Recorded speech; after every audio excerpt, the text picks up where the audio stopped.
We speak. Our words. We listen. We speak. Our words. We listen. We speak. Our words. We listen. We speak. Our words. We listen. The Late Late Diagnosis Show is an autistic radio production for autisticradio.com. Late diagnosis is a term that maybe we need to look at. It means anybody after the age of 16. I learnt that at the late diagnosis group that I'm going to, produced by Autism Initiatives here in Scotland. I think, Harry, last time I told you what a positive experience I had, and you supported me in that. What I liked about what you described is how welcoming and inclusive it was. And I said welcoming, deliberately, first. The understanding that people approach these kind of events, meetings, projects in different ways. Some people speak more. Some people prefer not to speak at all. Some people would like to just use text. And some people would like to show their face in a camera. And some people prefer, like what I do, not to show my face. Just be audio only. And that creates a comfortable, or as comfortable as possible, environment for people to share their experiences and their knowledge. It's something I would certainly have been interested in if it applied to me. I'm not surprised that that's the first thing that came to your head, that sort of autonomy of control on how you're communicating. That was the immediate thing. It came up in the text today about our own empathy for each other. Somebody was mentioning that somebody found that they were comfortable with them at work, and then they realised that they were both autistic, or they both had an interest in autism or neurodiversity. And they'd kind of found each other or noticed each other with that empathy. So it was a conversation that happened within the group. But like you say, it's that welcoming thing that you can only get in that empathetic, autistic-only space, I think. Yes, totally agree. I mean, the welcoming thing it's the safe environment thing. Because as we know, there's been situations where you haven't felt safe, or people haven't felt safe to be themselves, or to say anything, or to be in an environment at all. It's like the safe thing that many groups, many projects, many organisations sometimes, and people like ourselves try to promote, that it's a safe environment. People will not be on your back for the things that you say. You're given time to say it, and there's an understanding there for what you say. I know it sounds quite simple, and obviously life isn't always simple, but it's like the safe environment thing comes to me as well as a welcoming thing. It's amazing how sometimes that you can meet people, or you can be friends with people, and you're you're comfortable in their company, and you seem to have this kind of similar kind of approach to life, etc. And then you realise that possibly you both may be autistic, far down the line. And then that discussion in itself is comfortable and comforting in terms of giving life experience and advice. And these sort of kind of projects and things like that kind of present that sort of opportunity. I'm very, very much with you there. The real example of how safe people felt in this example, this totally autistic space, but it is an outsider, it is a stranger, it is a group of strangers too, we haven't been formally introduced, we're just people online in a group. Even under that circumstance, people seemed extremely comfortable being there and safe. I don't think there was anybody that didn't share something that was quite intimate, quite telling about a concern they have, or the sharing of a pain, or the sharing of a difficulty in life, even down to traumatic experiences. People had the opportunity to safely share without feeling as though they had to expose everything. Everyone seemed under their own autonomy somehow, and I really don't think you can do that without an autistic presenter like Sarah. Well, that is a good point. To be sort of understanding of what you're talking about and the people that they are kind of facilitating or leading a conversation for or presenting a conversation for, is you've got to have an understanding of it. To understand some autistic people, because you can't understand everyone, but the general sort of autistic way, if that's such a thing, is being autistic yourself. Because you'll get more things right than you will wrong. Unlike neurotypicals many who are get these great personalities and they want to be inclusive and they want to be nice and they try too hard. Sometimes they try too hard to get you to participate.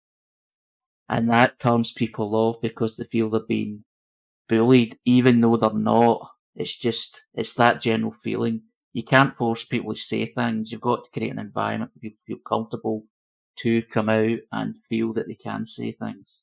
Yeah, you're right. That it's that neurotypical situation where, under the best intention in the world, you're trying too hard. You're doing it by numbers. You're not doing it naturally to yourself, and you're trying all different theories of how to communicate with us, and you just can't do it. It's almost impossible to teach it to you or get you to take the experience in. It's just really better if it's an autistic person that does it naturally. Some people are natural at this, and some people can do this extremely well to an extent that the value they give is absolutely outside the value that a non-autistic person would give. Do I sound passionate about it, Harry? You do. And what I'm liking about this is the passion. When you're passionate, it sounds so positive and forward thinking and comfortable. Because there's been so many letdowns for many people in the past. So much promise, so much massive disappointment in many things. Your description of this particular thing going very well so far, and the passion in your voice and how you're describing it and how I'm reacting to it, it's bringing out, a great feeling in me just talking about. It's good to hear that something's going the way that I would like something to be moving forward as. Certainly if I was involved. So yeah, I do feel the passion and the positive feeling, and that can only be a good thing moving forward.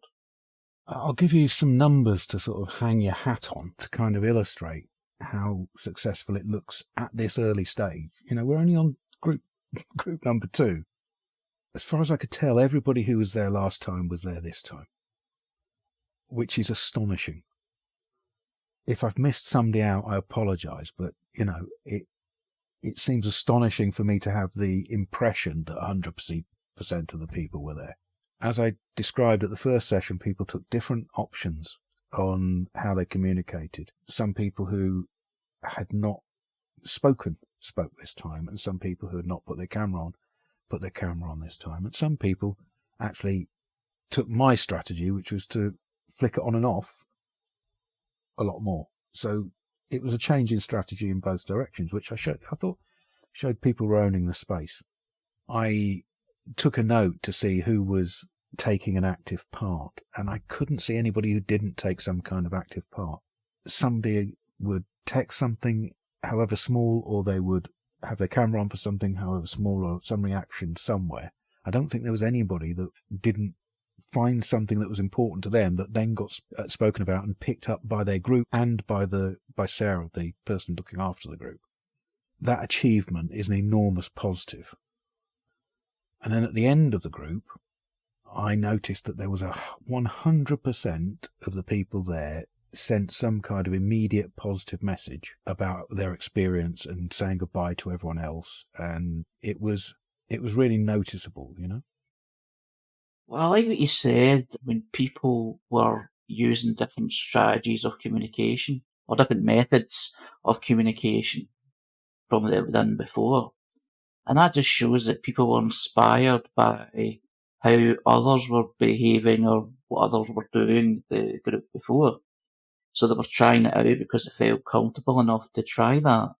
Now, they may do it and then they may think, no, it's not for me, but at least they had the confidence to give it a go.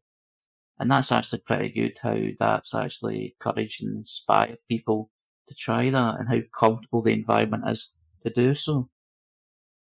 I might ask the question at the group at one point, but I don't want to be too questioning. But I would be interested to know how many of the participants, this is their only experience of a completely autistic group of people, of 7 or 8 or 9 or whatever people. I think a fairly large number, if you think about it, of people in a space together. My guess, my hunch is that other than Sarah Gardiner, potentially very few of them would have been amongst that many other autistic people. It would be a unique experience for them. Well, it sounds completely new to me, and I've been involved in many different things over the last 20 odd years. Not that I've been involved in absolutely everything, but it's the first time I've heard this sort of approach. So I would imagine it could be the first time for many people. And if it isn't, it'd be good for people to share what the other one was. I suppose my main concern about these things are, well, I don't know. It's like opening up a big subject for somebody. I absolutely take the idea that understanding your own autism to some degree and getting a handle on it over a period of time is usually a very positive experience for yourself. And I made the point to somebody who was talking about quite a fresh experience of knowing that they were autistic, how confusing and it can be and how it needs to be taken slow. And I do think exploring your own understanding of autism with the support of other autistic people is a really good thing. The where I really have a problem is what happens after. This is a really intense course I'm experiencing. I've been talking about autism on the radio live with you guys and making podcasts with professionals and reading for the best part of 5 years now, 4 or 5 years. And I find these sessions intense. I'm quite sure other people possibly find it the more intense. I might have a little bit more use to the information, maybe. And then, for the best will in the world, the real thing I usually fear is that people are going to feel dumped at the end of it. And I don't know what happens after on this program. I can only say that the experience I'm having of what is happening now is really important and good. But there is this fear at the back of my head about what happens to the people I'm going to see learning about their autism in this intense way. What happens to them afterwards? Yeah, I totally understand that. I understand the fear, the concern, because people have failed at this before. There has been times where people have, as I've said before, poured their heart out about their own experiences. And even if they don't go into depth of their own experience, talking about autism in general, if you are autistic, it's intense. I always feel it's quite intense, even talking about it now on our podcast, on the podcast, even in general conversation, it can be quite intense. And there's got to be something at the end to make it worth going through that intensity. Not feel that you're being used for information and then dumped, as many people have found before. So it'd be good to see how that doesn't happen this time. Yeah, I want to emphasise that people are really experiencing something good now. You know, there is absolutely nothing in my mind that's criticising what's happening in this program. I'm just saying my fear is always about what the second stage, the after effects. It's so destabilising, isn't it? Knowing about your autism, especially at an older age, is destabilising.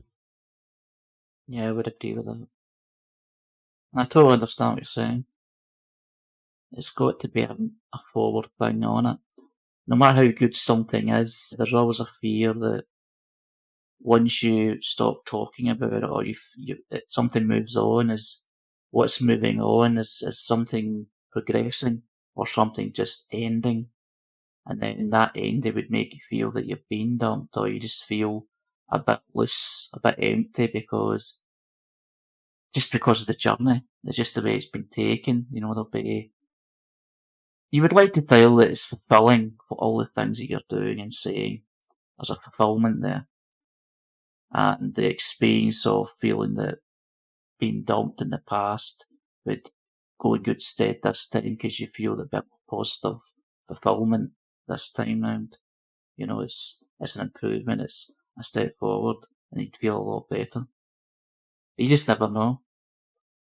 I feel that the gap has to be filled by autistic people themselves.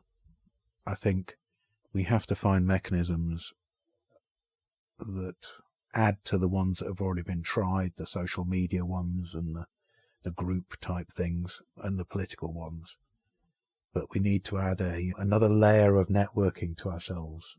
And I think that's possibly how we get the safety net after these intense programs that seem in themselves to already be quite well organized. They seem to have got a model here that is spot on. I think the model from Autism Initiatives and also the one from Autistic Knowledge Development, I think between the two of those, we've already got this very, very good model of how you set up a course. I don't think what we have yet is the model of how we enable people to continue that exploration in a gentle way and in an accessible way, particularly to our age group outside the social media. I think that's the issue for me. I think that's where we could probably add value.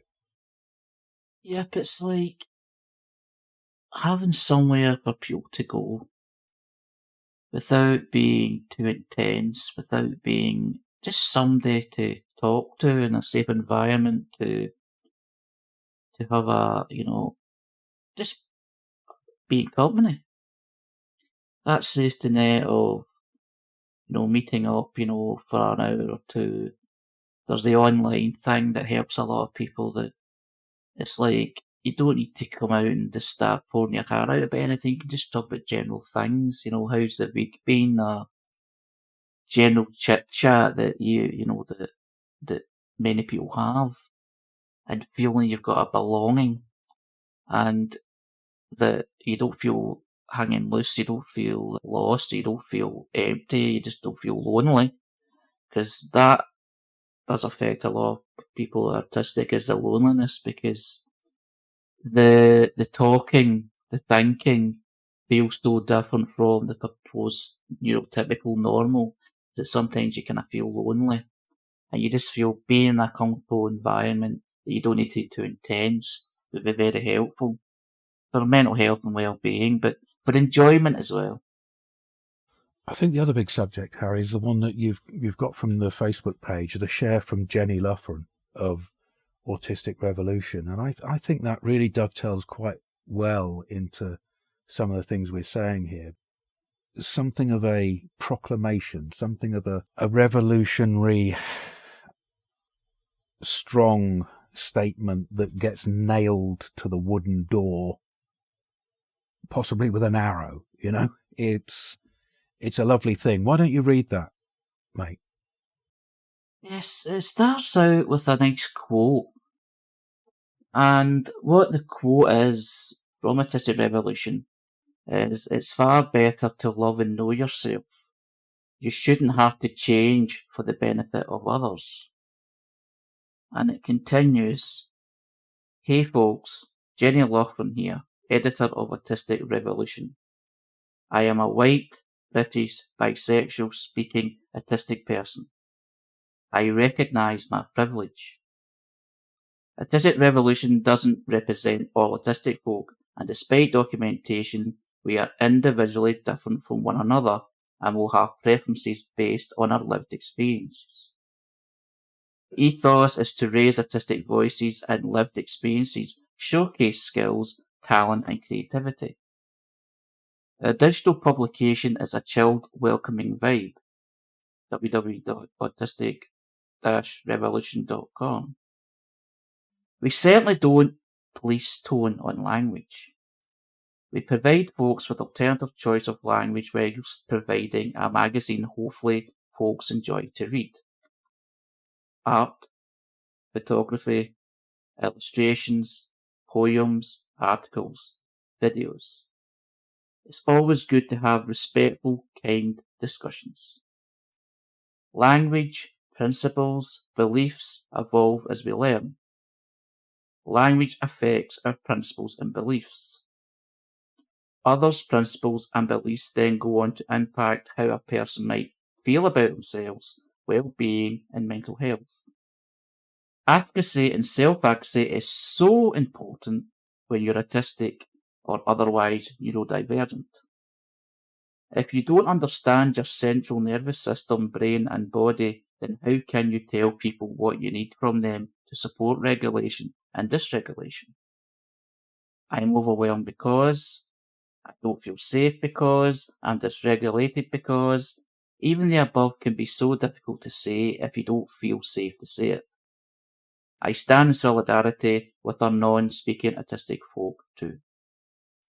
They are autistic children who are described as having communication problems, interaction problems, socialization problems, behaviour difficulties, disruptive, and many, many more desert-based language. Could it be that the problems arise due to not being able to interact and connect according to a preference? Every human on the planet is different to one another. Neurodiversity is the whole of humanity. All variant brain types, and that there is no such thing as normal, scientifically or biologically. Normal is a word that is used to streamline and marginalise. But a normal brain doesn't exist. The DSM-5 is a diagnostic criteria. The DSM-5 is a diagnostic criteria which unfortunately is still used to diagnose autism. It sets out how one should behave and function in order to be considered normal. Every school report, EHCP, EIEP, and report ever written about a child, including reports from the NHS, follows that criteria and guideline. When you unpick that, it really does highlight how changed we are in society to think, conform, act, react, and believe. As soon as we are born, we are being tracked and measured, normal or abnormal. The DSM-5 doesn't recognise or validate any other neurotype other than normal. This is because of research taken under over 100 years ago by Asperger, who was a Nazi, on white British boys only. Wouldn't it be wonderful if humanity was allowed to be how we're made to be? All uniquely different to one another. Wouldn't it be wonderful if different neurotypes Wouldn't it be wonderful if different neurotypes didn't need a diagnosis and labelled disordered or having a condition? Wouldn't it be wonderful if autistic children didn't view their neurodivergence through the lens of others who don't know any better because they've also been brainwashed? As an autistic person myself, I have so much deep embedded trauma from not being able to be myself. A lot of people have viewed my neurodivergence as something to be trained, cured, or fixed according to the DSM-5. I would say, shouldn't we all be enabled to be ourselves, neurotypicals and neurodivergents? All learn from one another? No one neurotype is more important or special than the other. To love and respect one another, equal. The above is said with warmth and solidarity. I think it's really nice that Jenny has taken the time to really think about every word that they've put out there. I think it's nice that very early on that they recognise that perhaps they have experienced a kind of privilege that other autistic people haven't necessarily experienced, and that they are offering solidarity with a very wide group of people under the umbrella of autism or neurodivergence and the neurodiversity of the human race. In those things, it's where we're coming from here. In those things, we're wanting people to express their version of autism so other people can hear it. And we know that there's going to be a lot of difference happening there. The way Autistic Revolution are bringing around a positive look for and a positive association with autism is through the talents of autistic people in the magazine. So I don't think we need to pick apart all the phrases from a very long personal piece. I'm sure there are little pieces in there that some people will have a different relationship to. But if we take it as an overall piece, isn't it right that we have a revolution where we see ourselves as a positive part of society, and that neurodivergence is actually an identity that we are comfortable in and we feel positive about? That's what we're here at Autistic Radio about. That's what I hear from what I experienced so far in the diagnosis group I'm in. It is a revolutionary way of looking at autism, this positive way, neurodivergence. Feel that society, it puts a lot of people down, and there's this sort of kind of hierarchy that some people are more important or more worthy than others in terms of how they contribute to society, and how others apparently, in some societies' eyes, don't. And people who are unfortunate enough to be labelled as such get put down in such an inhumane way. It really angers you. But this sort of approach, the discussion that you can have from what we're having now is celebrating individuality, celebrating your divergence. This is the way life is. It's not the way some societies want to be, but it's the way humanity is meant to be. We are what we are, and we should not be put down for the sake of society or so-called society to function. Because we've all got something to bring to the society in a positive way. Well, thank you, Harry. Thank you for listening, everybody. Remember, you have the opportunity to join us in conversations. You can contact us, email us through Harry's Facebook page, and influence what happens here at Autistic Radio.